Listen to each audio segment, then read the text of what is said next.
अनिच्चावत संखारा उपादवय धम्मिनो उपजित्वा निरुझन्ति तेषां उपशमो सुखो। विश्ववंदनीय विश्व शांतिदूत प्रज्ञाशील समाधीचे उद्गाता महान करुणावान करुणेचा सागर तथागत सम्यक संबुद्ध तथागतांचा पावन पवित्र सद्धम्म, त्या सद्धम्माचा सातत्याने प्रचार आणि प्रसार करणारा सदा पूजनीय भिक्खू संघ, बुद्ध धम्म आणि संघ या महान तीन रत्नाची आम्हा सर्वांना माहिती करून देणारे, आम्हा सर्वांचा आधारस्तंभ, भारतीय घटनेचे शिल्पकार, बोधिसत्व गुणपेतंग डॉक्टर बाबासाहेब आंबेडकर यांच्या धम्मक्रांतीमध्ये शेवटच्या श्वासापर्यंत समर्पित राहतो। आज या मंगलमय प्रसंगी सोनवणे परिवार व निकम परिवार यांच्या निवासस्थानी त्यांचे जीवंगत असणारे जे अपतिष्ट नातेवाईक नातेबंधू यांच्या स्मरणार्थ आज पूजनीय भिक्खू संघाला चिवरदान, भोजनदान, परिष्कारदान आदी दान पुण्य करून अत्यंत महान आणि असीम असं पुण्य आपण संपादन केलं। या निमित्ताने देशना श्रवण करण्यासाठी उपस्थित असणारे सर्व श्रद्धासंपन्न उपासक उपासिका, त्याचप्रमाणे सातत्याने आपल्या प्युरिटी ऑफ माइंड या यूट्यूब चॅनलच्या द्वारा धम्मदेशना श्रवण करून आपल्या जीवनामध्ये अनंत आणि असीम पुण्य संपादन करणारे सर्व श्रद्धासंपन्न उपासक उपासिका, आपणा सर्वांच्या प्रती अनंत अनंत मंगलकामना मंगलमैत्री भावना व्यक्त करतो व तुम्हा सर्वांच्या हितासाठी, सुखासाठी आणि कल्याणासाठी तथागतांच्या श्रेष्ठ धम्मदेशनेला प्रारंभ करतो। आपण सर्वांनी शांत चित्ताने, एकाग्र चित्ताने तीन रत्नांच्या प्रती श्रद्धाभाव उत्पन्न करून तथागतांची धम्मदेशना श्रवण करावी, ग्रहण करा। या वर्षावसाच्या पवित्र अशा कालखंडामध्ये आज सोनवणे परिवार आणि निकम परिवारामधील कालकथित रतन कौतिक सोनवणे, कलाबाई रतन सोनवणे, सुरेश रतन सोनवणे, सीताराम निकम, भागाबाई निकम या सर्व अपतिष्टांच्या प्रती त्यांचं पुण्यस्मरण व्हावं, त्यांचे निसर्गामध्ये विलीन असणारे चार महाभूत आणि पंचस्कंद यांना सुगती प्राप्त व्हावी, या शुद्ध उद्देशाने आज आपल्या परिवारामध्ये दोन बुद्धपुत्रांना भोजनदान, चिवरदान, परिष्कारदान आदी दान पुण्य करून आपल्या जीवनामध्ये एक कुशल कर्म, पुण्यकर्म आपण संपादन केला। आपल्यामधून निघून गेलेले जे आपले अपतिष्ट असतात तर त्यांच्या निमित्ताने आपण जे काही दान पुण्य करत असतो तर ते दान पुण्य आपल्या स्वतःला तर हितकारक ठरतच असते, परंतु आपले अपतिष्ट जर सुगतीला प्राप्त झाले असतील तर अधिक सुख प्राप्त होण्यासाठी त्यांना ते सहाय्यक ठरत असतात, किंवा ते जर दुर्गतीला असतील तर त्या दुर्गतीतून त्यांना मुक्त होण्यासाठी हे आपलं दान पुण्य सहाय्यक ठरत असते। कारण आपण सातत्याने म्हणत असतो, यथा वारी वाहा परापुरिंती सागरम इतो दिन्नं पेतानं उपकपते, म्हणजे ज्याप्रमाणे पर्वतावरती पडलेला पाऊस हा काही ना काही कारणास्तव, म्हणजे तो निसर्गाचा नियम आहे, पर्वतावरती पडलेला पाऊस निश्चितपणे नद्यांना, नाल्यांना, ओहळांना मिळत असतो आणि शेवटी तो समुद्राला मिळत असतो। अगदी तशाच प्रकारे उद्देशदान जेव्हा आपण करत असतो किंवा पुण्य स्मरणाच्या निमित्ताने जेव्हा आपण दान करत असतो तर त्याचा लाभ आपल्या जीवनामध्ये आपल्याला प्राप्त होत असतो। एक वेळचा प्रसंग बघा, राजा बिंबिसार जेव्हा पहिल्यांदा भगवंताला भेटत असतात आणि भगवंताला भेटल्यानंतर भगवंताच्या प्रती तो श्रद्धा प्रकट करत असतो, आपली श्रद्धा व्यक्त करत असतो आणि म्हणतो की भगवान, संपूर्ण भिक्खू संघासह उद्याचं भोजन तुम्ही माझ्याकडे स्वीकार करावा। राजा बिंबिसार विनंतीपूर्वक, नम्रतापूर्वक भगवंताला निमंत्रण देत असतात आणि दुसऱ्या दिवशी भगवंत सुद्धा भिक्खू संघासह राजा बिंबिसाराकडे भोजनासाठी जात असतात. अत्यंत स्वादिष्ट, अत्यंत रुचकर स्वतःच्या हस्ते राजा बिंबिसार भगवंताला भोजनदान वाढत असतो आणि अत्यंत महान असं पुण्य तो संपादन करतो. त्यानंतर भगवंत निघून जातात. दुसऱ्या दिवशी म्हणजे त्याच रात्री त्याला अत्यंत भयंकर असे स्वप्न पडत असतात राजा बिंबिसारांना. आणि तो दुसऱ्या दिवशी भगवंताकडे जातो आणि भगवंताला म्हणतो की भगवान, काल मी दान पुण्य केलं, कुशल कर्म केलं, परंतु भगवान मला रात्रभर झोप नाही लागली. मी अत्यंत बेचैन होतो, अत्यंत दुःखी असतो, अत्यंत कष्टी होतो. भगवान असं का झालं? भगवंत म्हणतात की काय झालं? तर तो म्हणतो की भगवान, मी रात्री माझ्या स्वप्नामध्ये वेगवेगळ्या प्रकारचे दृश्य मी बघितले आहे. काही लोकांच्या अंगावरती वस्त्र नाही आहेत, असे दृश्य मी बघितले. काही लोक भुकेने पूर्णपणे व्याकुळ आहेत, असे मी दृश्य बघितले. काहींना शरीराचे अवयव नाही आहेत, अशा प्रकारचे मी दृश्य बघितले. म्हणजे वेगवेगळ्या प्रकारचे दृश्य मी बघितले भगवान. आणि अत्यंत मी चिंताग्रस्त, भयग्रस्त ती पूर्णतः रात्र घालवलेली आहे. भगवान, मी तर पुण्यकर्म केलं, मी तर कुशल कर्म केलं, मग अशा प्रकारचा भाव माझ्या चित्तामध्ये का उत्पन्न झाला? तर भगवंत असे म्हणतात की राजन, त्याच्यामध्ये विशेष असं वाईट काही नाही आहे. तुम्ही जे दान पुण्य केलं ते तुमच्या स्वतःसाठी, तुमच्या परिवारासाठी अत्यंत महान ते फलदायक ठरलेलं आहे. परंतु तुमचे जे ज्ञातिगण होते, तुमचे जे अपतिष्ट होते, म्हणजे अनंत काळापर्यंत अनेक पिढ्यानपिढ्या दर पिढ्या आपले अपतिष्ट नातेवाईक या संसारामध्ये मृत्यूला प्राप्त होत असतात. आणि तुमच्याही परिवारातील असे काही नातेवाईक होते की जे दुर्गतीला प्राप्त झालेले आहेत. आणि त्यांना असं वाटलं की आमच्या कुळामधील एखादा सिलवान, गुणवान, सदाचारी व्यक्ती येईल आणि आमच्या नावाने जे काय दान पुण्य करेल, तर त्या दान पुण्याच्या बलाने आम्ही या सर्व प्रकारच्या दुर्गतीतून मुक्त होऊ. अशा प्रकारे त्यांच्या मनामध्ये ती भावना होती. परंतु महाराज, तुम्ही जे काल भोजनदान दिलं, तर तुम्ही कुठल्याही प्रकारे तुमच्या आप्तेष्टांसाठी दानाचं अनुमोदन त्याचं केलेलं नाही आहे. केवळ तुम्ही तुमच्या परिवारासाठी ते दान पुण्य केलं. तर तो म्हणतो की भगवान, असंही आहे का? भगवंत म्हणतात की हो, असंही आहे. तर तो म्हणतो भगवान, उद्याच्या भोजनाचं निमंत्रण माझ्याकडे तुम्ही स्वीकारा. भगवंत भिक्खू संघासह राजा बिंबिसाराकडे दुसऱ्या दिवशी भोजनासाठी जात असतात. मग दुसऱ्या दिवशी राजा संपूर्ण भिक्खू संघाला चिवर वस्त्र दान करत असतो. अत्यंत स्वादिष्ट पंचपक्वान्न भोजन दान करत असतो. आणि तो म्हणतो की भगवान, आजचं हे जेवढं काही दान पुण्य आहे, म्हणजे चिवर दानाचं दान पुण्य असेल, भोजन दानाचं दान पुण्य असेल, किंवा इतर जे काही परिष्कारादी दान पुण्य आहे, ते सर्वच्या सर्व दान पुण्य माझ्या परिवारामधून जे काही निघून गेलेले माझे अपतिष्ट आहेत, तर त्या सर्व प्रकारच्या अपतिष्टांसाठी हे दान पुण्य सहाय्यक ठरो. अशा प्रकारे भगवान, मी त्याचं अनुमोदन करत आहे. भगवान, त्यांच्यासाठी हे दान पुण्य मी करत आहे. आणि असं म्हटलं की ते दान पुण्य त्यांच्यासाठी केलं जातं. पण तो पुन्हा प्रश्न करतो की भगवान, असं का? म्हणजे काय कर्म होतं की त्यांनी अशा प्रकारे म्हणजे त्यांच्या जीवनामध्ये ही अवस्था प्राप्त झाली? बौद्ध साहित्यामध्ये अनेक प्रकारचे उदाहरण आपल्याला कर्माच्या संदर्भामध्ये पाहायला मिळत असतात. तर भगवंत असे म्हणतात की पूर्व तुमच्याच परिवारामध्ये अत्यंत एक पराक्रमी असा राजा होऊन गेला आणि त्यांनी सुद्धा प्रत्येक बुद्धाला भोजनदान दिलं होतं. आणि भिक्खू संघाला प्रत्येक बुद्धाला भोजनदान दिल्यानंतर भोजन तयार झालं. भोजन सर्व तयार झालं आणि भोजन तयार झाल्यानंतर स्वादिष्ट भोजन होतं. स्वादिष्ट भोजन बनवलं होतं.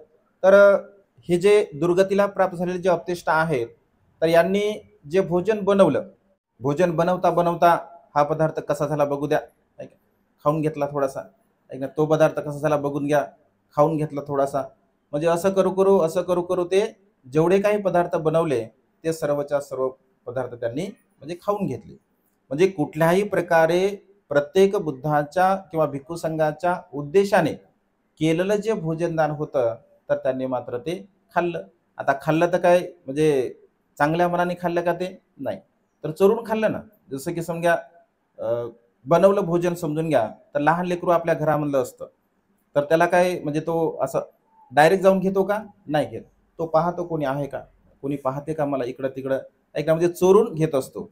यांनी खाताना सुद्धा सगळं ते चोरूनच खाल्लं आणि चोरून खाल्ल्यामुळे म्हणजे एकतर बुद्धाच्या उद्देशाने बनवलेले जे भोजन आहे म्हणजे ज्यांच्या उद्देशाने जे बनवलेलं असतं तर त्यांना ते पहिले दिलं पाहिजे आणि त्याच्यानंतर आपण त्याचा स्वीकार केला पाहिजे, कारण ते चोरीचं कर्म झालं. ऍक्च्युली त्यांच्याच घरातलं भोजन, त्यांच्याच मालकीचं भोजन, त्यांनीच बनवलेलं भोजन, तरी सुद्धा भगवंत असे म्हणतात जो उद्देश असतो तर तो उद्देश पूर्णता जर झाली नसेल आणि ती उद्देश पूर्णता होण्याच्या अगोदरच जर आपण तशा प्रकारचं कर्म केलं तर त्याचे परिणाम आपल्याला भोगावे लागत असतात आणि त्याने तशा प्रकारचं अकुशल कर्म केल्यामुळे त्यांना तो परिणाम भोगावा लागला, असं भगवंताने त्यांचं पूर्वकर्म सांगितलं आहे. म्हणजे संसारामध्ये भगवंत असे म्हणतात की जे जे काही कर्म आपण करत असतो त्या कर्माचा विपाक, त्या कर्माचा परिणाम आपल्याला आपल्या जीवनामध्ये प्राप्त होत असतो. आज घडीला आपण जे काही आहोत, आपल्याकडे जे काही सध्याच्या घडीला आपल्याकडे ज्या सुखसुविधा आहे किंवा जशा अवस्थेमध्ये आपण जीवन जगत आहोत, या सर्व प्रकारच्या सुखसुविधा, सर्व प्रकारची जी अवस्था आपली आहे, तर वर्तमान काळात सुद्धा आपले कर्म त्याला सहाय्यक ठरत असतात आणि पूर्वकर्म सुद्धा आपले त्याला सहाय्यक ठरत असतात आणि त्यामुळे कर्मावरती विश्वास आपला असला पाहिजे असं भगवंतांनी म्हटलंय. म्हणजे स्वतःच्या कर्मावरती आपला विश्वास असला पाहिजे. कायचे कर्म असतील, वाचेचे कर्म असतील किंवा मनाचे कर्म असतील, कारण कर्माच्या द्वारा कर्म हे आपले अपतिष्ट आहे, नातेवाईक आहे, बंधू आहे, माता पिता आहे. कारण भगवंत असे म्हणतात की जेवढं आपले माता पिता आपलं कल्याण करणार नाहीत, जेवढे आपले बहीण भाऊ आपलं कल्याण करणार नाहीत, जेवढे आपले अपतिष्ट आपलं कल्याण करणार नाहीत, त्याच्यापेक्षा कितीतरी पटीने सुमार्गाला, सत्य मार्गाला लागलेलं आपलं मन आपलं कल्याण करत असते आणि त्यामुळे चांगल्या मार्गाने आपण जीवन जगण्याचा सातत्याने प्रयत्न केला पाहिजे. जे जे लोक स्वतःच्या जीवनाला समजून घेतात, स्वतःच्या अनित्यतेला समजून घेतात, कारण मनुष्य जीवन भगवंत असे म्हणतात की क्षणभंगुर आहे, परिवर्तनशील आहे. केव्हा कधी कुठे मनुष्य मृत्यूला प्राप्त होईल हे आपण सांगू शकत नाही. हजारो पिढ्या आपल्या मृत्यूला प्राप्त झालेल्या आहेत आणि त्यामुळे त्यांच्या प्रती तर हे दान पुण्य आपण केलंच पाहिजे. स्वतःच्या प्रती सुद्धा आपण तशा प्रकारचं दान पुण्य केलं पाहिजे, कारण त्यांचं निमित्त आहे, परंतु त्या निमित्ताने आपण सुद्धा कुशल कर्म करतो, आपण सुद्धा पुण्य कर्म करतो. जसं तुम्ही शील ग्रहण केलं, तुम्ही परितदेशनेमध्ये सहभागी झालात, धम्मदेशना श्रवण करत आहात, म्हणजे एकंदरीत आपलं सुद्धा एक कुशल कर्म होत असते, पुण्यकर्म होत असते, निमित्त मात्र त्यांचं असते आणि त्यामुळे निमित्त मात्र का असे ना, परंतु आपल्याला हे सर्व प्रकारचं कुशल कर्म, पुण्यकर्म करण्याचा जो सुयोग आहे किंवा पुण्यकर्म करण्याची ही जी सुवर्ण संधी आहे, ही संधी आपल्याला म्हणजे प्राप्त झाली आहे आणि त्यामुळे सातत्याने या वर्षावासाच्या पवित्र अशा कालखंडामध्ये आपण धम्मदेशना श्रवण केल्या पाहिजे. रोज आणि रोज आपण देशना श्रवण केली पाहिजे. तसं फक्त वर्षावासामध्ये श्रवण केली पाहिजे असं काही नाही आहे, तर सातत्याने आपण धम्मदेशना रोज श्रवण केली पाहिजे.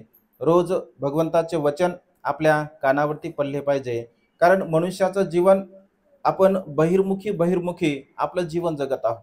बाह्य बहिर्मुखी जीवन जगत असल्या कारणाने अंतर्मनाला परिशुद्ध करण्याचा आपण प्रयत्न करत नाही आणि अंतर्मनाला परिशुद्ध न करत असल्या कारणाने आपल्या जीवनामध्ये दुःख असतं, बेचैन असते, चिंताग्रस्तता आपल्या जीवनामध्ये असते आणि वेगवेगळ्या प्रकारच्या समस्या आपल्या जीवनामध्ये म्हणजे उत्पन्न होत असतात आणि त्यामुळे भगवंत असे म्हणतात की जेवढं तुम्ही स्वतःच्या मनाला कुशल मार्गाकडे लावण्याचा प्रयत्न करसाल, जेवढं चांगल्या मार्गाकडे तुमचं चित्त, तुमचं मन जर लागत असेल तर तेवढं अधिक अधिक पुण्य तुमच्या जीवनामध्ये तुम्हाला प्राप्त होत असते, कारण थोकंग थोकंग पुण्य करोती असं भगवंतांनी म्हटलं आहे. म्हणजे थोडे थोडे पुण्यकर्म आपण केले पाहिजे. जसं आपण व्यवहारामध्ये म्हणतो थेंबा थेंबाने तळ साचत असतं, अगदी तशाच प्रकारे बघा 2600 वर्षापूर्वी भगवंताने हा संदेश दिला की थोडे थोडे पुण्यकर्म आपण आपल्या जीवनामध्ये सातत्याने केले पाहिजे.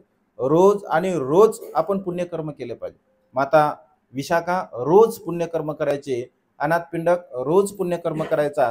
म्हणजे ज्या ज्या लोकांना जेव्हा जेव्हा संधी उपलब्ध होत असते तेव्हा तेव्हा आपण पुण्यकर्म केलं पाहिजे, कारण पुण्यकर्म म्हणजे मनुष्याच्या सुखाचा आधारच पुण्यकर्म आहे. जर आपल्याला असं वाटत असेल की माझं जीवन खूप सुखपूर्वक असावं, मी खूप समाधानी असावं, माझ्या जीवनामध्ये कुठल्याही प्रकारचं दुःख नसावं, अशा प्रकारची भावना जर आपल्याला वाटत असेल तर आपण रोज पुण्यकर्म करावं. कारण मनुष्य प्राणी सुखासाठी जीवन जगत असतो. प्रत्येकाला असं वाटतं की मी सुखी असावं, मी समाधानी असावं, माझ्या जीवनामध्ये कोणत्याही प्रकारचं दुःख नसावं, अशा प्रकारची भावना आपण करत असतो. परंतु प्रत्यक्ष रूपाने मात्र तशा प्रकारचे प्रयत्न काय मनुष्य करत नाही. आणि तशा प्रकारचे प्रत्यक्ष प्रयत्न मनुष्य न करत असल्यामुळे मनुष्याचं जीवन दुःखी आहे, कष्टी आहे.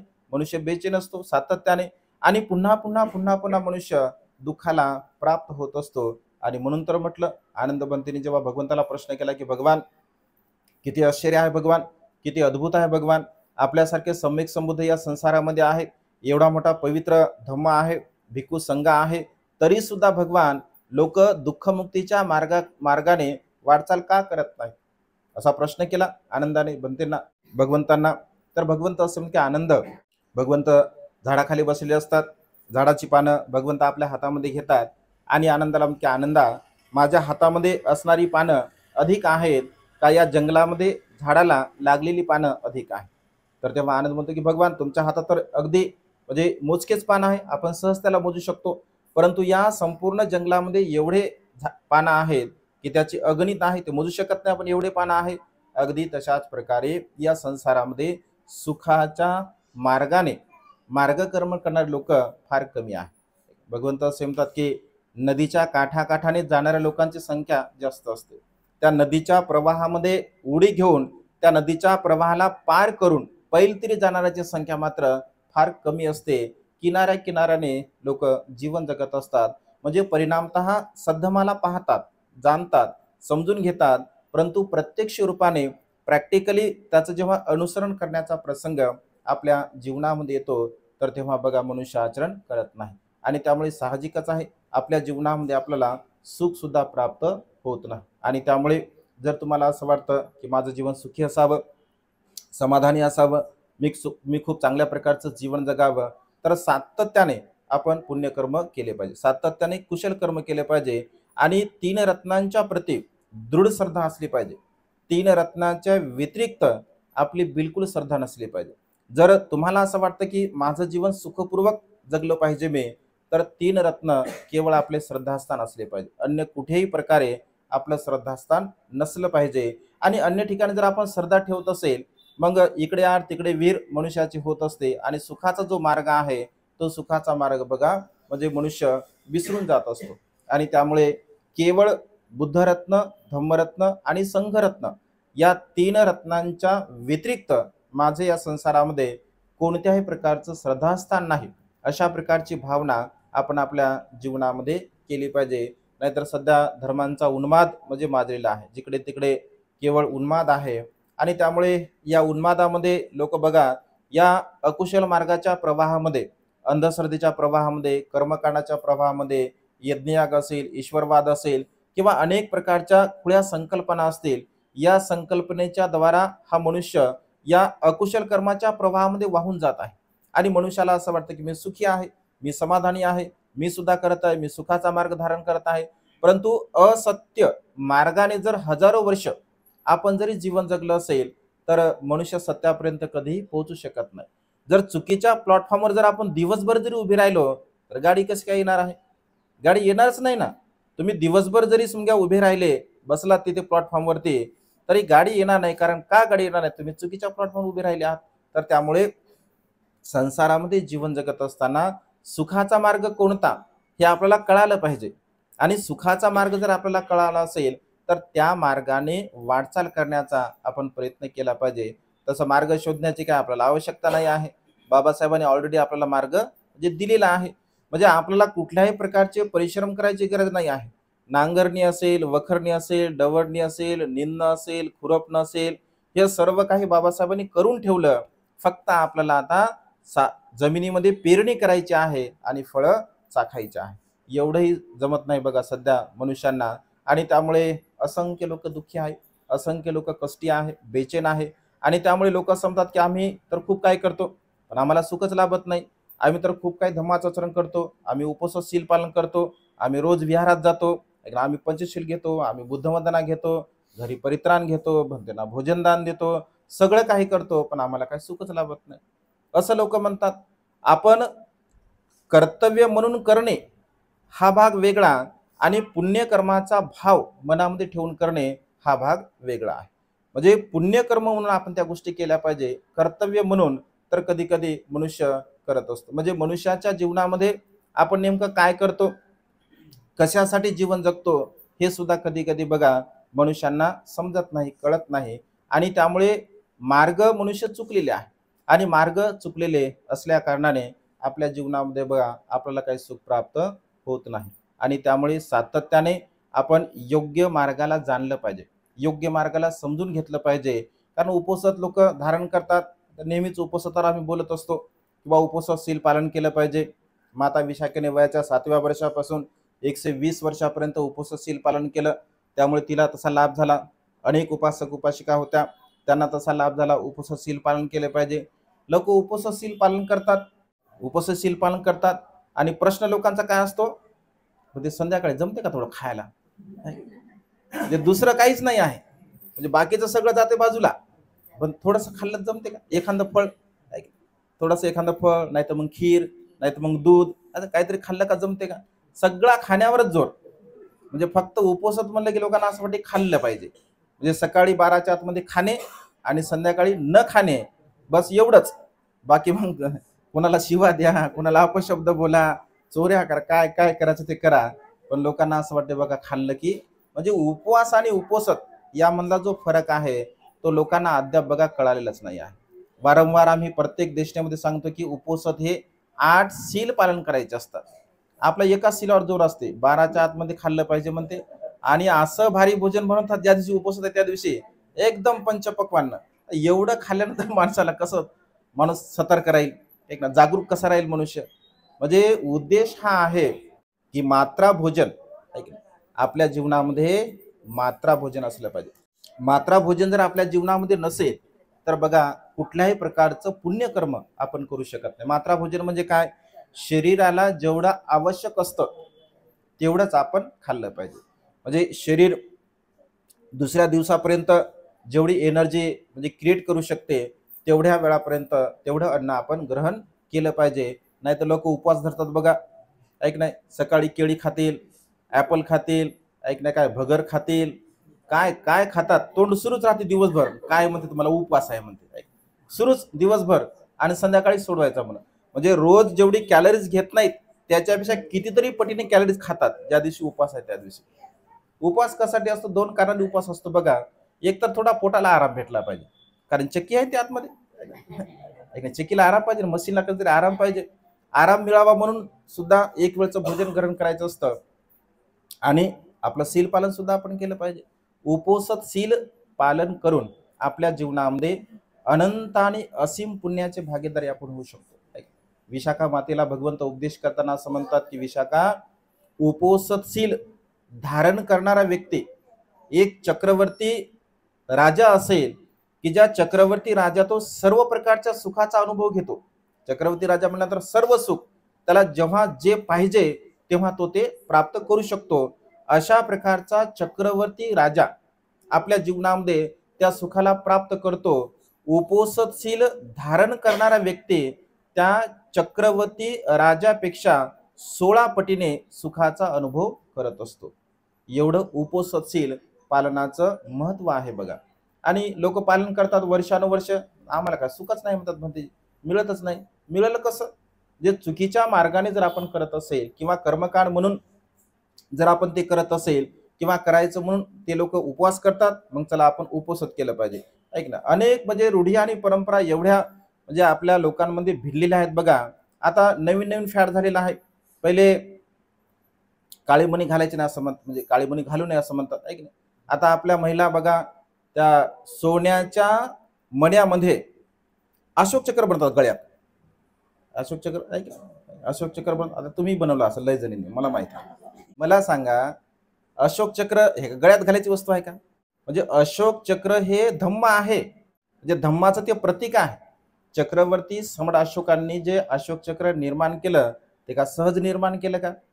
6 वर्षापर्यंत त्यांनी स्वतः धम्माचा अभ्यास केला आणि धम्माचे प्रतीक त्यांनी स्वतः निर्माण केले.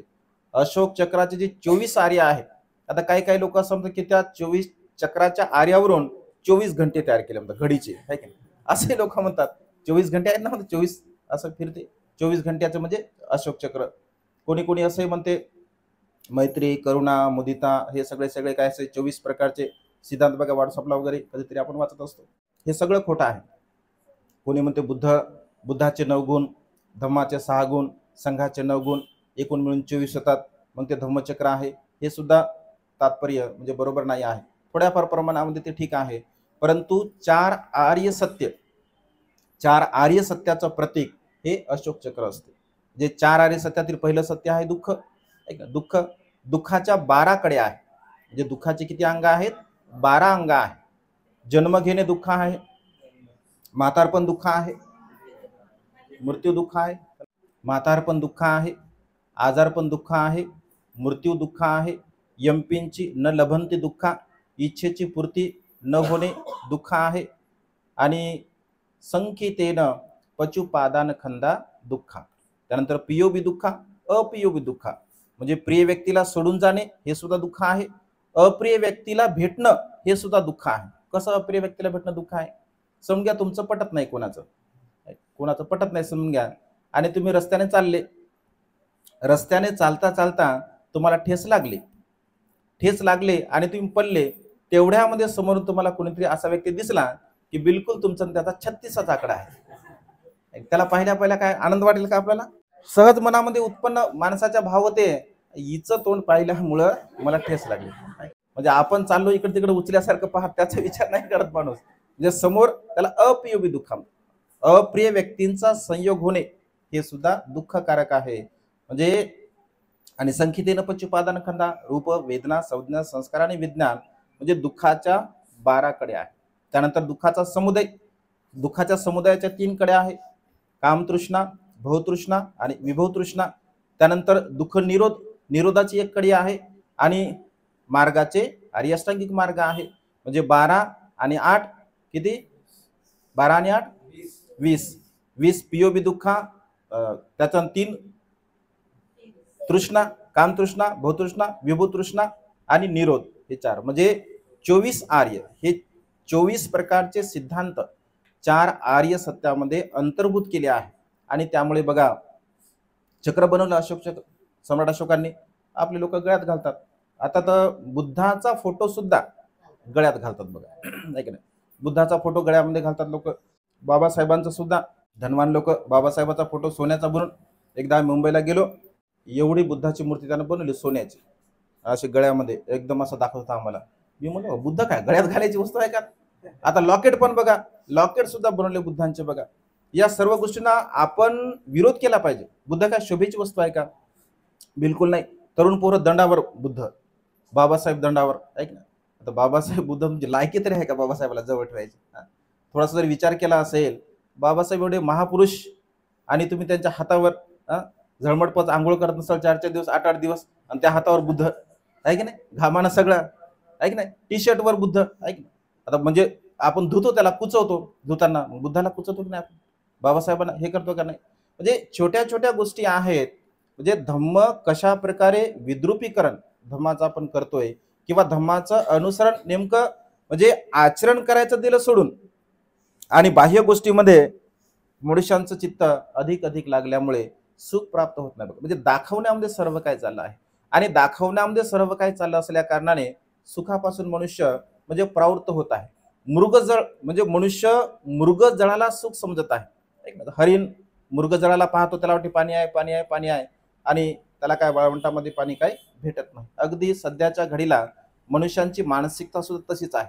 हे सुख आहे, ते सुख आहे, असं करू द्या, तसं करू द्या, हे करू द्या, ते करू द्या, असं मनुष्य म्हणतो. आणि खऱ्या धम्माला सोडून अन्य धम्माचं तो आचरण करतो, तो अनुसरण करतो. आणि त्यामुळे आपण जाणलं पाहिजे, स्वतःच्या चित्ताला, स्वतःच्या मनाला परिशुद्ध करण्याचा हा मार्ग भगवंताने सांगितला आहे. आणि त्यामुळे सातत्याने आपण कुशल कर्म करावं, पुण्यकर्म करावं, चांगले कर्म करावं. या वर्षावासाच्या पवित्र अशा कालखंडामध्ये जेवढे अधिक पुण्यकर्म, जेवढं अधिक कुशल कर्म आपण आपल्या जीवनामध्ये करू, ते पुण्यकर्म, ते कुशल कर्म आपल्या जीवनामध्ये आपल्याला सुख प्राप्त करून देण्यासाठी म्हणजे सहाय्यक ठरत असतात. अप्रमादपूर्वक म्हणजे उत्साहाने आपण धम्माचं अनुसरण केलं पाहिजे. उत्साहाने जर धम्माचं आचरण मनुष्य करत असेल, अनुसरण करत असेल, तर त्याचा लाभ आपल्या जीवनामध्ये आपल्याला होत असतो. आळसामध्ये, प्रमादामध्ये जर आपण आपलं जीवन घालवत असेल, तर बघा पशुप्रमाणे मनुष्य जन्मास येतो आणि मृत्यूला प्राप्त होत असतो. त्याचा कुठल्याही प्रकारे या जीवनाचा त्याला कुठलाच लाभ नाही आहे. आणि त्यामुळे कर्म हे आपल्या जीवनामध्ये अत्यंत महत्त्वपूर्ण आहे. कारण तुम्ही जसे कर्म करसाल तशा प्रकारचा परिणाम, तशा प्रकारचा विपाक तुमच्या जीवनामध्ये तुम्हाला प्राप्त होत असतो. कारण कर्म अत्यंत महत्त्वपूर्ण आहे. जे कर्माचं एक छोटंसं उदाहरण सांगतो तुम्हाला. मला पण जायचं आहे तिकडे चोखामेळामध्ये आणि तिथे एक धम्मदेशना देऊन आराम करायचा होता. कारण प्रवास केला बघा. म्हणजे 150 किलोमीटर प्रवास करून गाडी स्वतः मी चालवत आणली. आता इथे बसलो, तिथे जाऊन 1-1.5 तास बसायचं आहे. तर ठीक आहे. बोलता बोलता उत्साह राहते त्याच्यामुळे काय वाटत नाही. पण नंतर शरीर आहे ते शरीर म्हणजे आपल्याला इंडिकेट करते की चल बस झाला जास्त काय बोलू नको बस कर असं म्हणते शरीर कधी कधी आहे की नाही. तर एक कर्माचं छोटंसं उदाहरण तुम्हाला सांगतो बघा. कर्म कसे परिणाम देतात. एकदा एका मनुष्याने आंबा बघितला. म्हणजे कर्म कसे रिसायकल होतात एक उदाहरणाद्वारा. आंबा बघितला. आंबा कशाने बघितला? डोळ्याने. पण डोळ्याने आंबा बघितला. डोळे काय तोडणार आहेत का आंब्याला? नाही. कोण गेलं आंब्यापर्यंत? पाय गेले. आंब्यापर्यंत गेले पाय. आंबे पाय थोडे तोडणार आहे आंब्याला. तोडला कोण आंबा? हाताने. आता हाताने आंबा तोडला. हात थोडा खाणार आहे. खाल्ला कोणी? तोंडाने खाल्ला. मग तोंडाने खाल्ला तर गेलं कुठं? पोटामध्ये गेला. तेवढ्यामध्ये आंब्यावाल्या माणसाने पाहिलं की यानं आंबा तोडला. तो आला रागारागामध्ये त्यानं मारलं. कुठं मारलं? पाठीमध्ये मारलं. पाठीमध्ये मारल्याबरोबर त्याला झाला वेदना. त्याचे आले अश्रू. अश्रू कुठून आले? डोळ्यातून. आंबा कोण पाहिला होता? म्हणून डोळ्यातून अश्रू.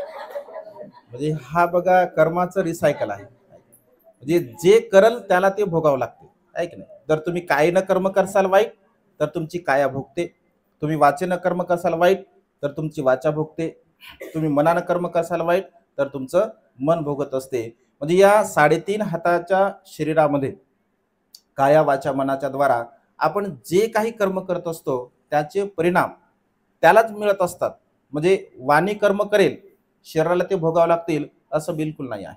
कारण वाणी जर कर्म करत असेल, आपण खोटं बोलत असेल, आपण आपण निंदालास्ती करत असेल, चहाडी चुगली करत असेल, व्यर्थ बडबड करत असेल, तर त्या मनुष्याचे वाणीचे दोष होत असतात.